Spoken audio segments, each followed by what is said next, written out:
जाने मन। रेते डार्लिंग, बता इस नई चिड़िया की एक रात की कीमत क्या होगी? अरे जा रे, ये बिकाऊ नहीं है। नहीं है तो हो जाएगी, ये मंडी है। क्या बोला रे? खरीदार लाएगा, भड़ुआ बनेगा। जो करने को आया है ना वो कर, कहीं ऐसा ना हो कुछ करने के लायक ही ना बचे।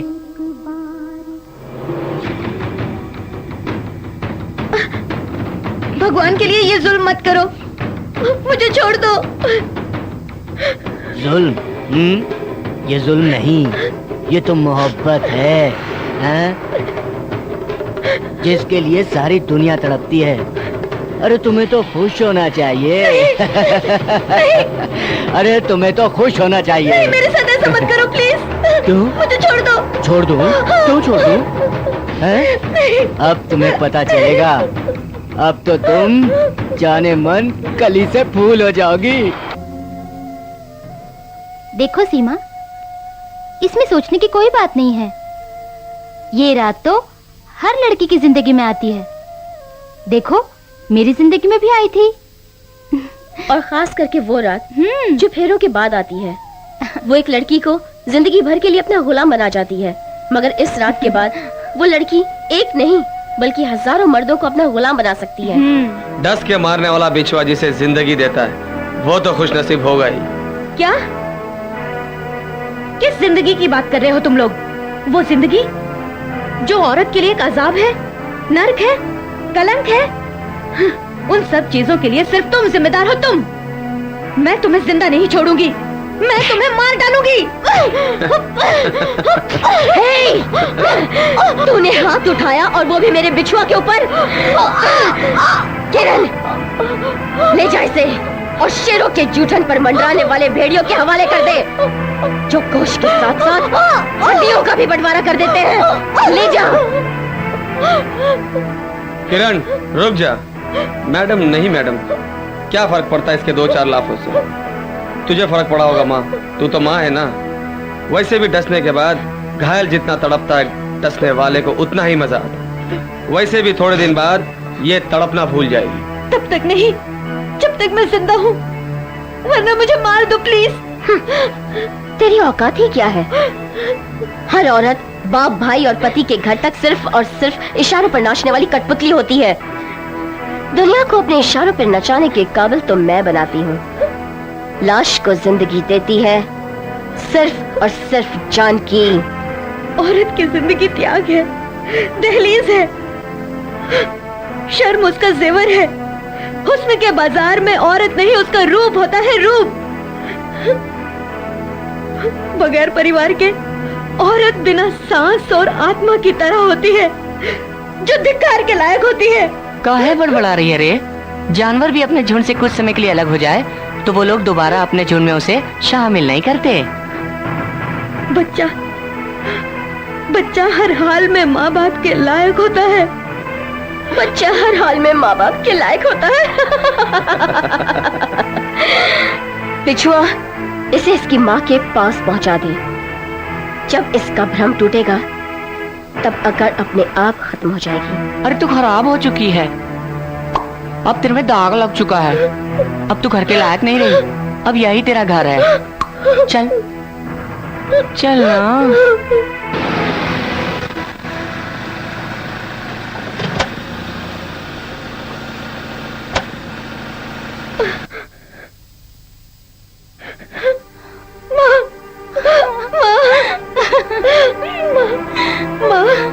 मुझे माफ कर दो माँ, मैं बहक गई थी माँ।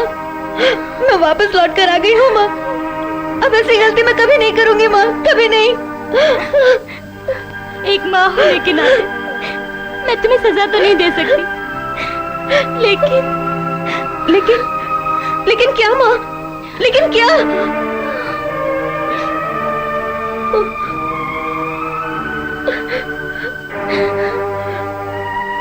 तुम्हारी बेटी सीमा बिक चुकी है। रात उसने किसी ग्राहक के साथ गुजारी है। उसकी कुछ तस्वीरें भी हैं। कैसी तस्वीरें, आप खुद अंदाजा लगा सकती हैं। अगर वो आई और आपने उसे घर में दोबारा रहने दिया तो वो तमाम तस्वीरें शहर की हर दीवारों पर चिपका दी जाएंगी। अब तू ही सोच बेटी, अगर हमने तुम्हें अपना लिया तो तेरी छोटी बहन रिंकू के भविष्य का क्या होगा?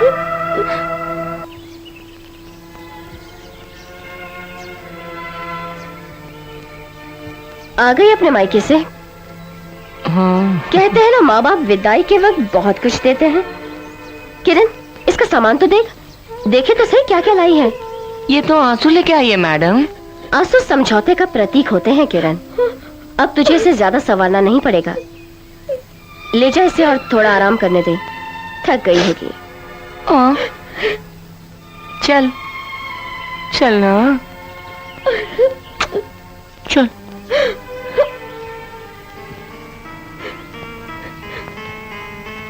मैडम आप भी कमाल हो, डस्ती और पता नहीं चलता, जहर अपना काम कर जाता। बिछुआ, जो मेरे जहर से मरता है ना, उससे तो दीमक भी नहीं चाटती। हो जाएगा। Okay baby. जी मैडम। खंडाला फार्म हाउस पर 10 लड़कियों की जरूरत है, भिजवा दो। और हाँ, वो सीमा को भी भिजवा देना। मैडम वो सीमा तो अभी अभी आई है। तो क्या हुआ, उसे कहो कि मैंने कहा है। जी मैडम। एक ही रात में तुमने इतना मजा दे दिया कि पूरी जिंदगी खुशगवार हो गई।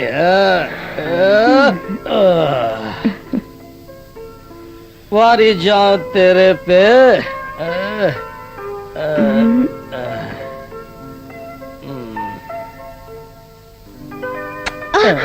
पैसा कम देना चाहता है क्या? अरे नहीं तो, ऐसा क्यों बोल रहे हो हाँ तुम? हाँ रहने दे। जब भी कोई मर्द चिकनी चुपड़ी बातें करता है ना, तो समझ लेना चाहिए कि दाल में जरूर कुछ काला है। सियानी हो।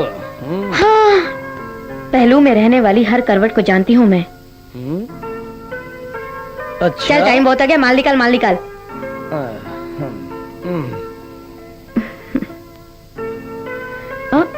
जितने चाहे उतने रख लो। कुछ भी तो नहीं है यार। ठीक है ठीक है। फिर कब मिलोगी? क्या? फिर कब मिलोगी? हम कीमत के आदी हैं, वक्त के नहीं। जब चुकाने लायक हो जाओ तब बुला लेना। मेरा बाबू छेल, क्या कर रही है तू? हाँ, मारेगी? ये तू इतनी सूखी क्यों है रे? क्या हाँ? रे? जा चल। हाँ, जा जा।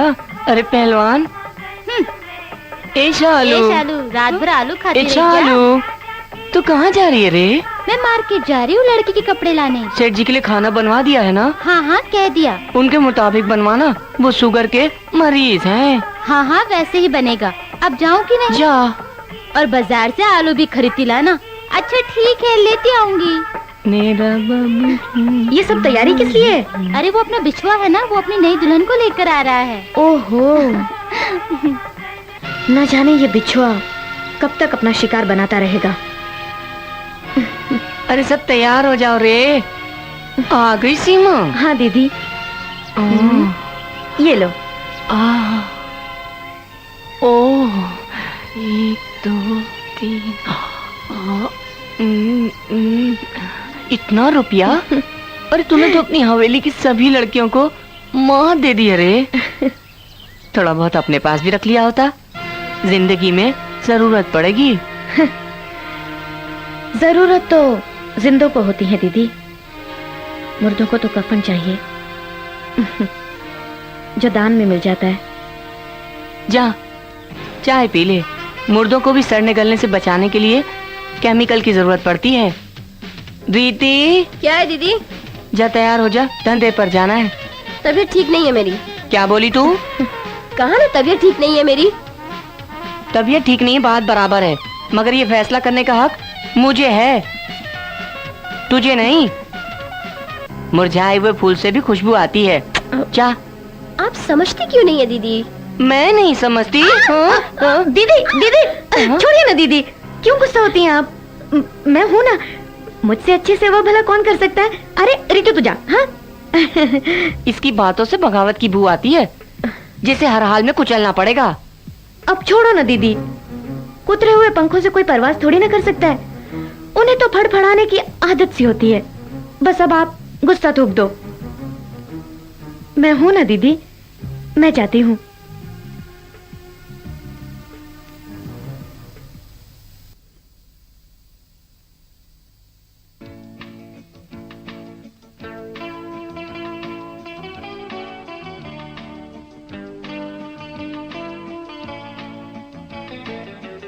जब भी कली फूल बनती है तो उसे ये सफर तय कराते हैं आप लोग।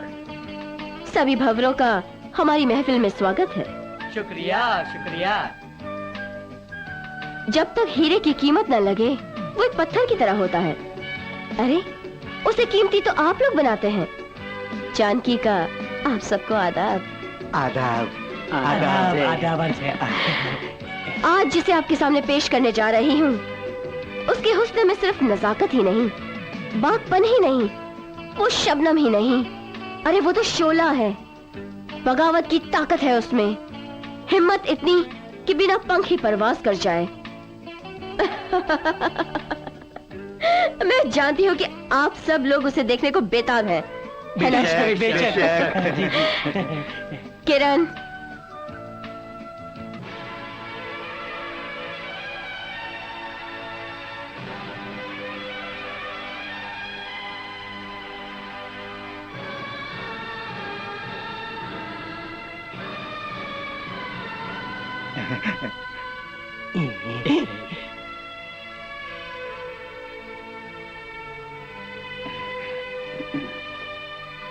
हाँ तो मेहरबान बोली लगाइए।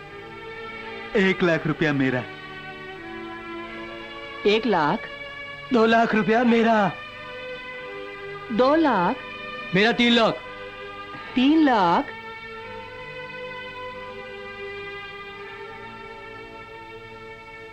4 लाख रुपया में। 4 लाख, 4 लाख 1, 4 लाख 2 और 4 लाख 3। क्या बात है, इश्क के बाजार में हुस्न पे इतनी कम बोली लगाई जा रही है। अरे कोई तो 5 लाख बोले।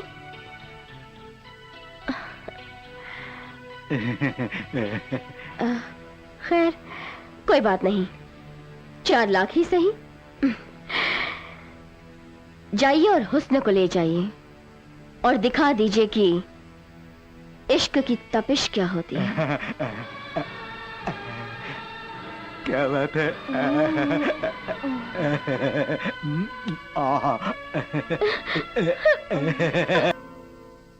बिच्छुआ, तेरे बारे में सुनकर बड़ा बुरा लगा। सुना है मीत ने तुझे थप्पड़ मारा और मैडम ने भी उसका साथ दिया।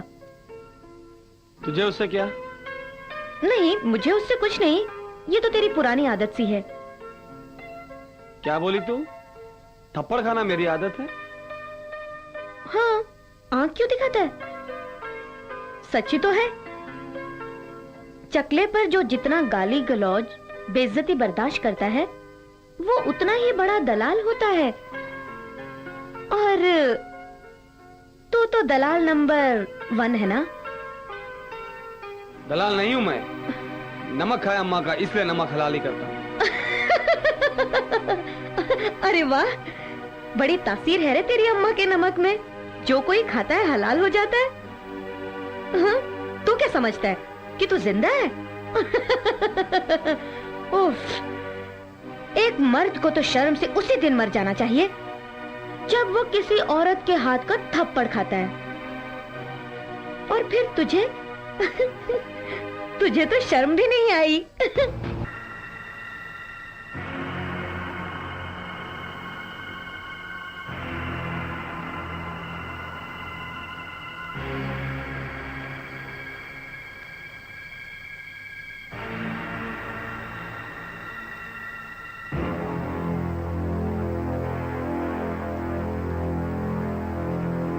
ऐसी क्या बात है मैडम जिस वजह से इन सबको बुलाना पड़ा? जो मौसम के मिजाज को पहचानते हैं वो तूफान आने से पहले ही होशियार हो जाया करते हैं।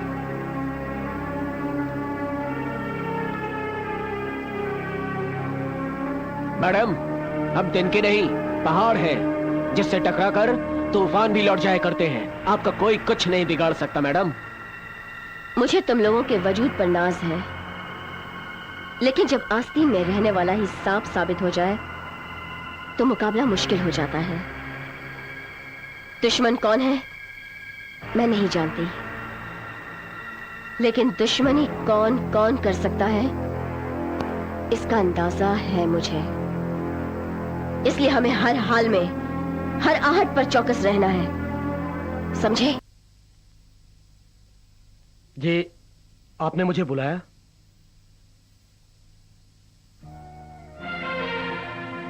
तुम? हाँ मैं। रमन, मैं तुमसे कुछ कहना चाहती हूँ। लेकिन मुझे तुमसे कोई बात नहीं करनी है। अब मैं मीत के बारे में। अपनी गंदी जबान से उस पवित्र लड़की का नाम भी मत लेना तुम। ठीक है, नहीं लेती, लेकिन प्लीज उसे यहां मत रखो। वो यहां सुरक्षित नहीं है। काजल की कोठरी में से कभी कोई बेदाग नहीं निकलता रमन। लेकिन परछाई को अंधेरी की बुराई नहीं करनी चाहिए। नहीं रमन बाबू, सीमा सही कह रही है। वो यहाँ के कानून जानती है। यहाँ आने के रास्ते तो हैं, मगर यहाँ से लौटना बहुत मुश्किल है। और जो यहाँ से लौट भी गया ना, वो इस लायक नहीं बचता जैसे कि सीमा। क्या हुआ था इसके साथ? कब आई थी तुम यहाँ? जिस रात वो आपके पास आई थी, आपने उसे सही सुझाव दिया था, मगर जज्बात अंधे होते हैं। वो तो घर लौटने के बजाय आत्महत्या करने जा रही थी, मगर दो लड़कों ने इसके साथ गलत करना चाहा और उसी वक्त बिछुआ आकर इसे बचा ले गया और वो उसे मसीहा समझने लगी और चल पड़ी उसके साथ। और फिर लेकिन सीमा, उस रात तुमने मुझसे झूठ क्यों बोला? मैं सच बोलकर क्या करती? मेरी जिंदगी ही झूठी हो चुकी थी। अगर यही बात है तो मैं तुम्हें इस नरक से बाहर निकाल ले जाऊंगा। रौंदे हुए फूलों को भगवान के चरणों में नहीं चढ़ाया जाता रमन। अगर तुम मेरी खुशी चाहते हो, अगर तुम कुछ चाहते हो, तो प्लीज मीत को यहां से ले जाओ। मुझसे वादा करो, मीत को यहां से निकाल कर ले जाओगे। मैं वादा करता हूँ। Meet, I love you Meet. I love you too Raman. मैं तुमसे बहुत प्यार करता हूँ, बहुत प्यार करता हूँ मैं तुमसे। चलो चलो, इसे भाग चलते हैं। नहीं रमन, मैं तुम्हारे बिना नहीं रह सकती। और फिर उसके आदमी हम पे नजर जरूर रख रहे होंगे। हमारा यहाँ से जाना खतरे से खाली नहीं होगा। ए पगली, मौत से डरती हो?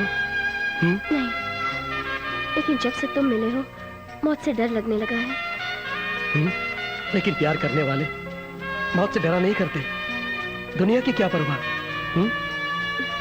मीत, मैं तुम्हें इस नरक से निकाल कर कहीं दूर ले जाना चाहता हूँ, जहाँ सिर्फ तुम और मैं हूँ और कोई नहीं होगा। मेरे साथ चलोगी? प्रॉमिस? प्रॉमिस। तो फिर चलो। हवा बता रही है कि हमारी आजादी अब ज्यादा दूर नहीं है और तुम लोग मेरे इशारे का इंतजार करना, समझे? और हाँ, होशियार रहना, ठीक है? चलो।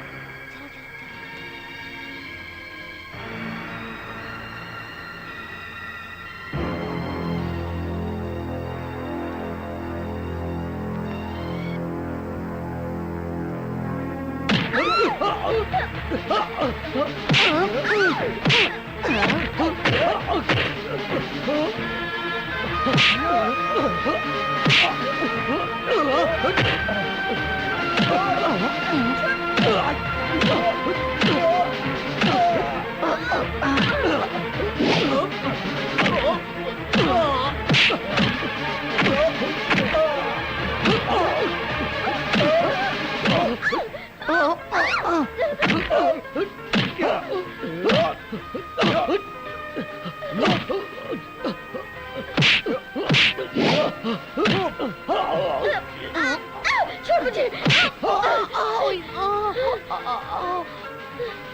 छोड़ दे इसे, मैंने कहा छोड़ इसे। मार सकती है तो मार। छोड़ इसे।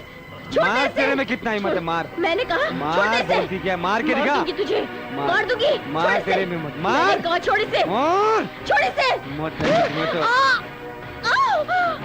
लोग जानकी के आदमी को सर उठाकर नहीं, सर झुकाकर देखते हैं। और तुम्हारी इतनी हिम्मत कि तुमने बिछुआ पर हाथ उठा लिया और उस पर से तुम उसे मारना चाहती थी। ए जानकी देवी, अगर मेरी मेद को कुछ हुआ ना तो मैं इस घर में आग लगा दूंगा। सोचा तो ऐसा बहुत सारे लोगों ने, लेकिन अफसोस कि ऐसा हो नहीं सका।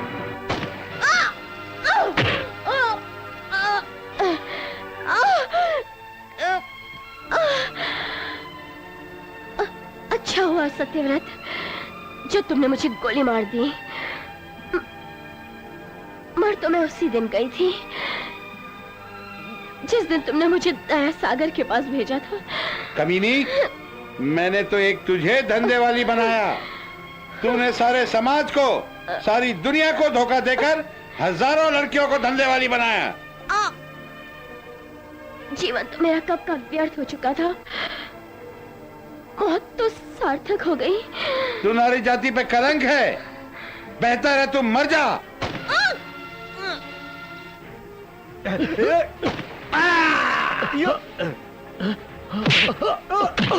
रमन ये लो।